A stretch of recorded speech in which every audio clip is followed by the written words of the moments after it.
So we're learning Tanya, Kuntres Acharon, the last section of Tanya. We'll finish today, B'ez Hashem, the 5th essay. We're using the lessons in Tanya. If you have that volume, it would be on page 362. If not, it's like about 7, 8, 9 lines from the end. The Alter Rebbe here, Hillel, is addressing a very important issue. What is the purpose of studying Torah about mitzvahs that don't apply today? What is the purpose of learning about mitzvahs even in the time of the Beis HaMikdash, but they don't apply because to fulfill the details that are required for that mitzvah are an impossibility? And the Alter Rebbe gave several examples in this chapter about such laws, which I don't want to repeat now. So this is what he's getting at. And he explains that in Ruchnius, from the spiritual perspective, the issue associated with the mitzvahs lo sesei is the chayis, the vitality that we give to klippus.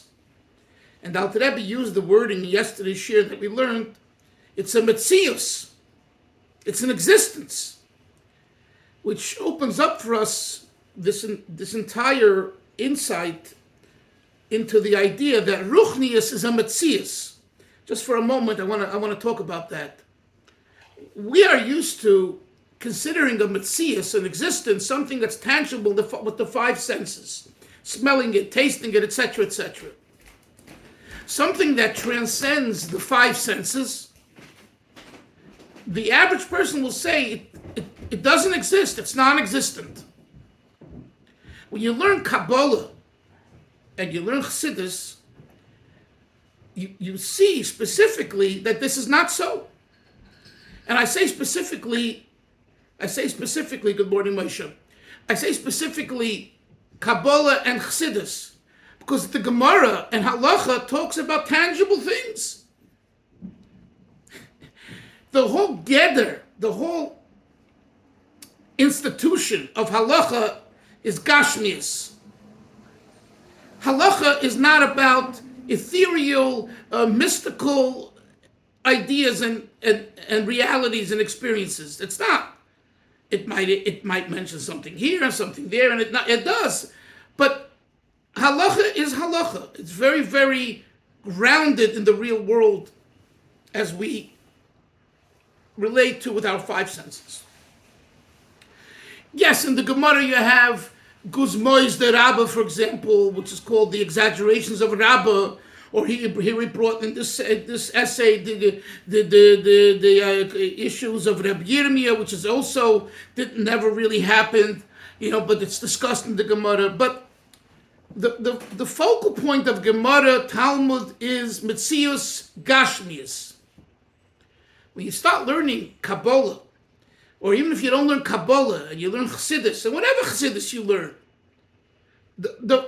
you have to change, you have to shift your paradigm from thinking Gashmius to Ruchnius. And if you don't do that, ultimately, you don't get it. One will never get it. And the issue is that we're so immersed in the Gashmius, not even in a bad way, but we live in a Gashmiistic world, in a physical, material world, that the first thing we go to is the physical, the material. And this is why, when you see a Yid, a regular Yid, a Chassid, a non-Chassid, a Rebbe, a non-Rebbe, a Yid that lives with Ruchnius, that's a wake-up call. It's a wake-up call. Because for someone to be able to disassociate himself and disattach in a normal way, not in a way that's wild and far out and weird. Okay? And people have done that too. In yeshiva, We had certain students who became so Hasidic that they didn't eat and they didn't sleep and they had a nervous breakdown.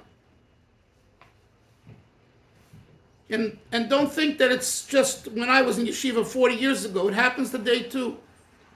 You know, the more frum you get and the more Hasidic you get and the more, you get totally into it, it's like you just want to shut down everything else because there's a conflict within yourself.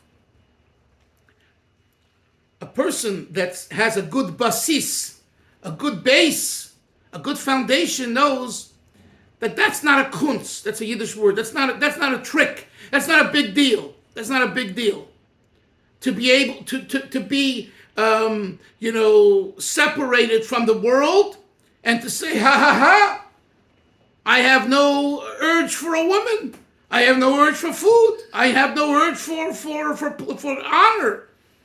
Well, of course. Well, if you live in a cave and you're not around people, so you can separate yourself. But that's what Hashem doesn't want. Hashem wants you to live in the world. So that's where the issue becomes very, very problematic. Living in the physical material world, how do you relate to Ruchnius? And the Alter Rebbe, throughout his entire Tanya, this is an underlying theme.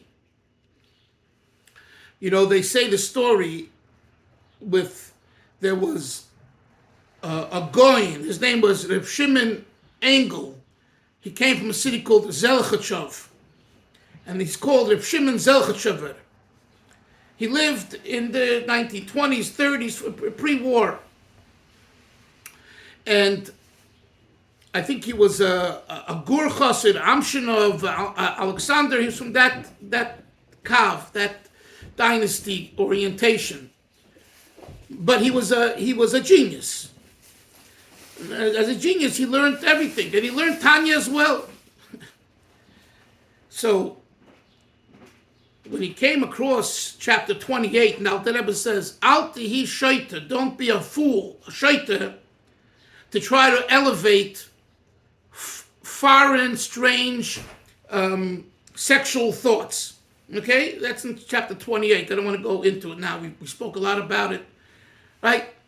So Reb Shimon used to say to his students, the Alter Rebbe says it in one place in Tanya. That's one line, part of a line in chapter 28, the beginning of chapter 28. But he said the truth is that it's behind every line in Tanya. Every line in Tanya is really saying to you, stop being a fool. But he doesn't write it black and white. You understand? So I'm using this story. It's very powerful. That every line in Chassidus is about Ruchnius. It's not about Gashmius. So you have to change your orientation. And Chavre, this is what the Rebbe tried doing for 42 plus years with his Chassidim and with the Jewish world is, guys, look at the world from a Ruchnius perspective. So when someone came to the Rebbe and said, Rebbe, my son, my daughter, this or that has an illness and doctors have given up hope, and the Rebbe turns and says, check your tefillin and mezuzahs. Do you check his or her his tefillin and mezuzahs? And the person to himself is wondering, Rebbe, what does medical science, terminal illness have to do with mezuzahs and tefillin? What's the answer? So you ask someone, a Lubavitcher will tell you what's the answer. The answer is simple. Maybe there's a word in the mezuzah, b'chol levavcha, that the bays, one bays is not exactly 100%, and there you found a murmur in the heart, and that's why you have a heart issue, and you fix the bays, the problem goes away. That's also true. Das kann euch sein. Absolutely. But that's not what he really meant. What it really meant is, hey, person who's coming to ask, orient yourself to Ruchnius. And if I change your Ruchnius, if you change your spiritual life, your spiritual orientation, your spiritual paradigm should have a paradigm shift to Ruchnius. The Gashmias cannot contradict the Ruchnius. And if Beruchnius, listen, it's your time to go, you're going. The Rebbe is not, it says a tzaddik goyzer HaKadosh Baruch Hu Mekayim, right? That's another issue, how a tzaddik can, through the Gzeira, change a divine decree, but ordinarily, whatever the Eibishter wants. So if the Eibishter says, now it's your time to go, that means Beruchnius, you have to go. But what the Rebbe is telling the person is, check your mezuzah and tefillah means, get into the world of Ruchnius. And from the world of Ruchnius, it's a whole different orientation. That's what Tanya and Chassidus is about, the Kabbalah is about. So why do I say this? Because here we're talking about mitzvahs loisase, some of which don't apply, some of which that never applied. So how are you to relate to that? So the Alter Rebbe teaches us in this essay that there's a concept called klippus. And he says the words klippus are a metzias.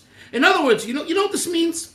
Just like you walk outside now, it's pretty here this morning here in Brooklyn. It's pretty dingy outside. Okay, it's rainy and foggy and it looks dark, right?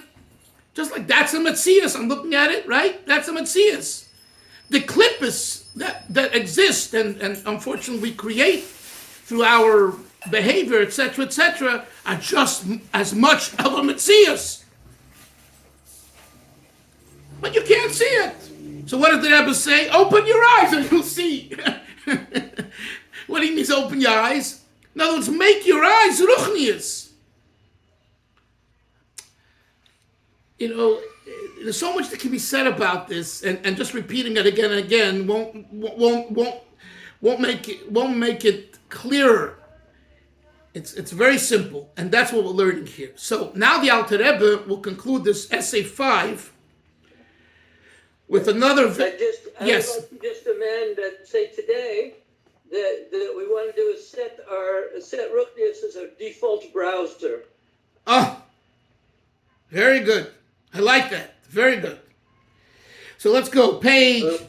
What? Rabbi Dalfin, I don't mean to interrupt, but since we're speaking about Ruchnius, so I don't know if Hillel ever told you his story about when Hillel was the Divrei Chaim went to go visit the Stratner Rebbe, and they sat and they had coffee, and the Stratner Rebbe was holding sugar in his hand. A sugar cube. Right? Yeah, the sugar cube. Yeah. Just saying. And go finish the story. And what happened? No, so if I remember, Hillel is one of my favorite stories. The Divrei Chaim sons asked him, Rebbe, why are you holding the sugar cube in your hand? So the coffee was like this, this Turkish coffee, this very thick, strong, bitter coffee. So the Divrei Chaim says that ever since the Chet of Adam and Chava, there was a certain element of that ability. He'll jump in here. That ability. Save him! We get the details right. So the story is that the Divrei Chaim Kalber's sons, was when he was young and he was visiting rabbis to see how they conduct themselves. He visited Avram Stratner, who was who picked up the lineage from Yehuda Tzvi of Stratton, and coffee had been newly introduced in Europe, and so he wanted to see how the Rebbe would conduct himself drinking coffee. So they served him coffee, and it was the custom to put sugar in. Except the Stratner didn't put any sugar in, and so the Divrei Chaim asked him. He said, "The Rebbe doesn't put sugar in his coffee," and so the Stratner opens his hand, and he says, "Because you should know that the only reason our senses are limited, that we only see through our eyes and hear through our ears, is because of the Chet of Adam Harishon. And if a person is misaken the Chet of Adam Harishon in the 248 limbs of sinews of the body, He said you can even taste sugar in his hand, and he opens his hand, and the sugar cube is there. Yeah. So Yeah, that's the story. that's exactly. One of my favorites. Yeah, Moshe, very good. That's exactly what we're getting at. But that's like a far out extreme story. But the Nakuda. When you hear a story like that, Moshe Myers, when you hear a story like that, you need to look at what's behind it. You understand? In other words, because you hear such a story.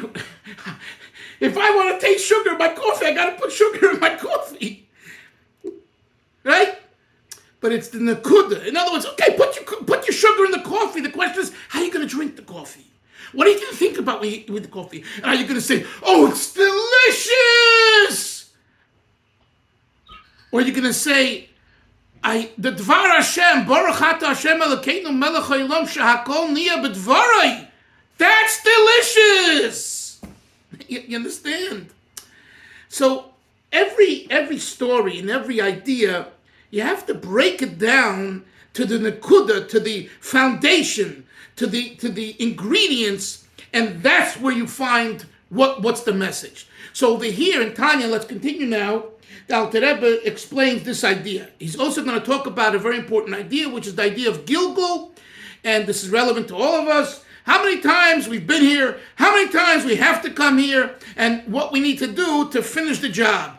And that's very practical. We're going to learn this now. Anyway, so page 362, in the middle of the page in the lessons in Tanya, or towards the end of the fifth essay if you're using the regular Tanya. And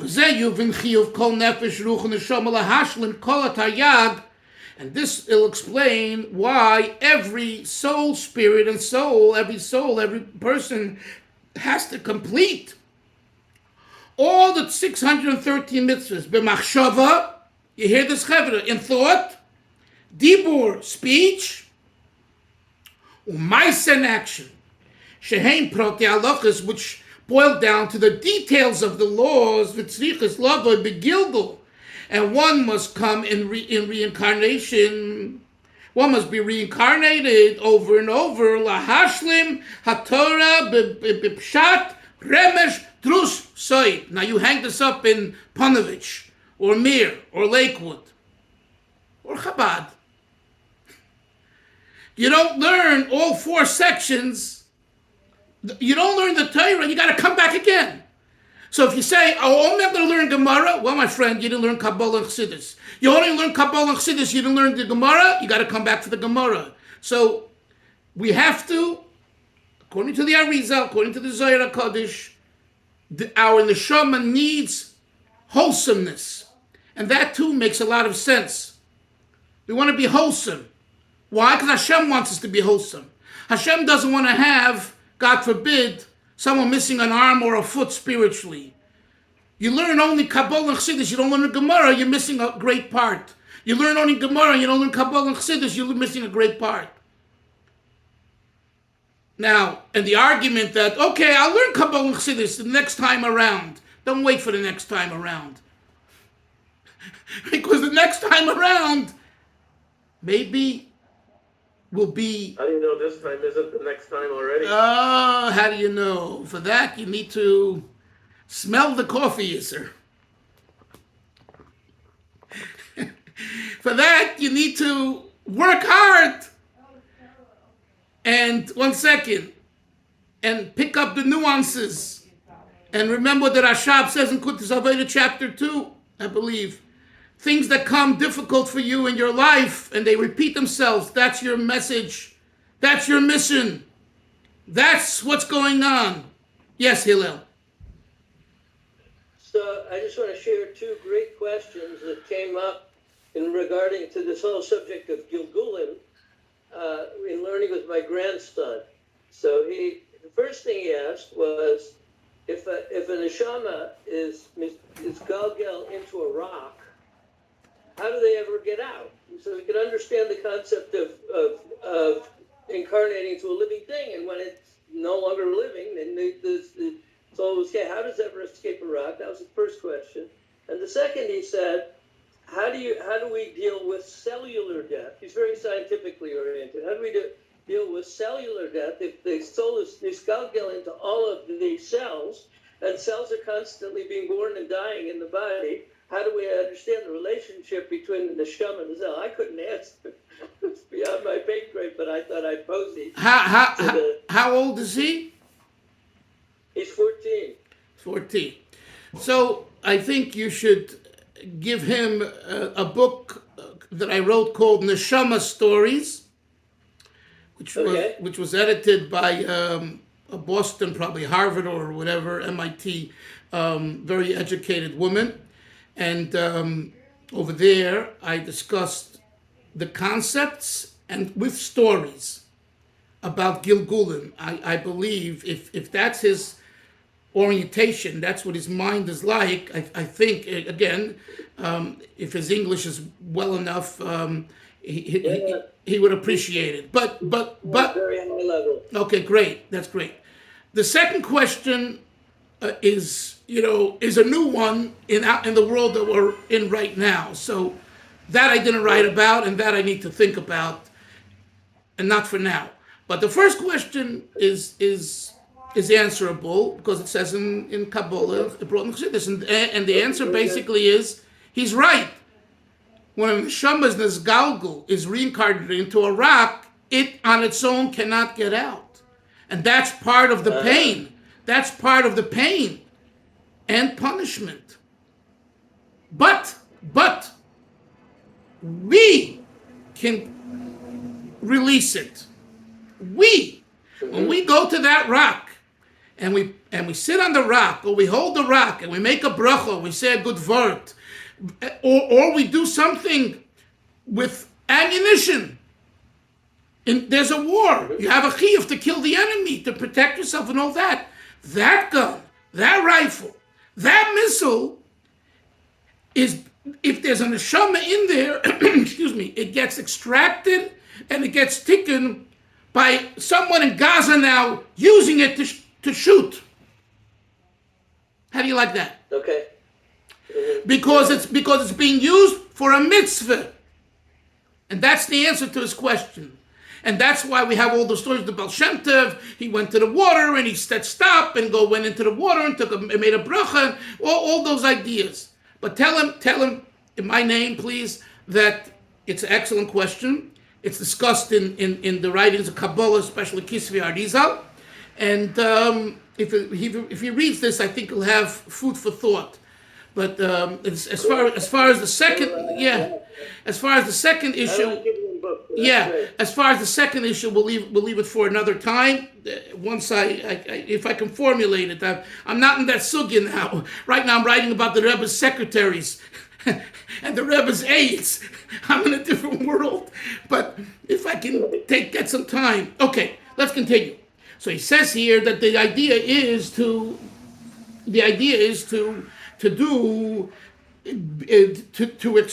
extract the mitzutzas through the Gilgul process. In order to refine all sparks on the Goyim Lehem Mikol Harapach, which come from the 248, Shikaima Adam Shlema. It's an entire posture of man, top of 363. Tayat Pchinas Klolis Upratis, the 613 general and specific details. Yeah. So in other words, until Mashiach comes, the Alter Rebbe made it very clear in these few words, we have an obligation for ourselves to do tikkun and to bring about all completeness and wholesomeness, etc. And mind you, you made a nice comment, but it's Isser. The point is, when a person after their life, that's when you know, that's when you know that in whatever area this person had to be masakin, he was masakin. It's an oxymoron. I want you to think about philosophical. You're a big philosopher, Isser. It's an oxymoron to say that God would create you and need and want you to do tikkun and then cut your legs off, and take you away, and you haven't yet done your tikkun. No. The Eibishter will not contradict himself. It's an oxymoron.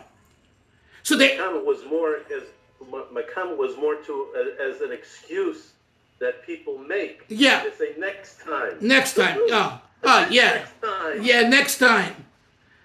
I'm sure there's some kind of song that I'm not aware of because I didn't grow up with those songs.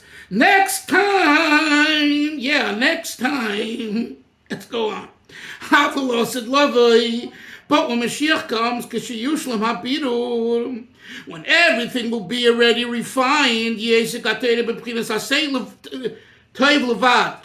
this?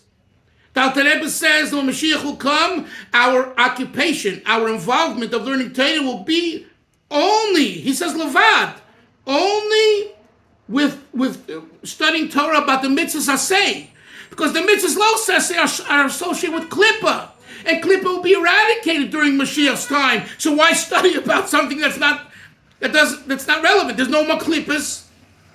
Negative energy, klippas, will not exist, Yoni, during Mashiach's time. So why study about it? The Alter Rebbe says you're right. When Mashiach comes, what are we going to study? Only about mitzvahs aseh. Lahalis ha-nefesh ruach neshama. What's the purpose of that? To elevate the soul. Maila dein sof. In other words, when it comes to positive elevations, there's no end, Moshe. It's ad infinitum. So therefore, learning about mitzvah say takes you constantly, even during Mashiach's times, to higher and higher levels. The Gam says, and even regarding the 365 negative commandments, he says practically they won't exist. But if you look at their source in heaven, sheheng is the kedushas, they are from the spiritual heavenly perspective. Discipline of holiness, it's holiness. It's all kedusha, but it's gvura shepe kedusha. Ulamtikim bechasodim, and they should be sweetened with chesed v'ramach mitzvah say through the 248 positive commandments, ulechlal and yachad, and to fuse them. Valkein ha'teira kula nitzchis. Therefore, all of the Torah is eternal, bechlolo, with the generalities and its details. Shagam proti alochos, the Shalom says, even the 613, the 365 details of the law say, hein, are nothing, aklolos, they are branches of the general guide statements. The yeshul kulam sherish l'mayla, and they all have a source above.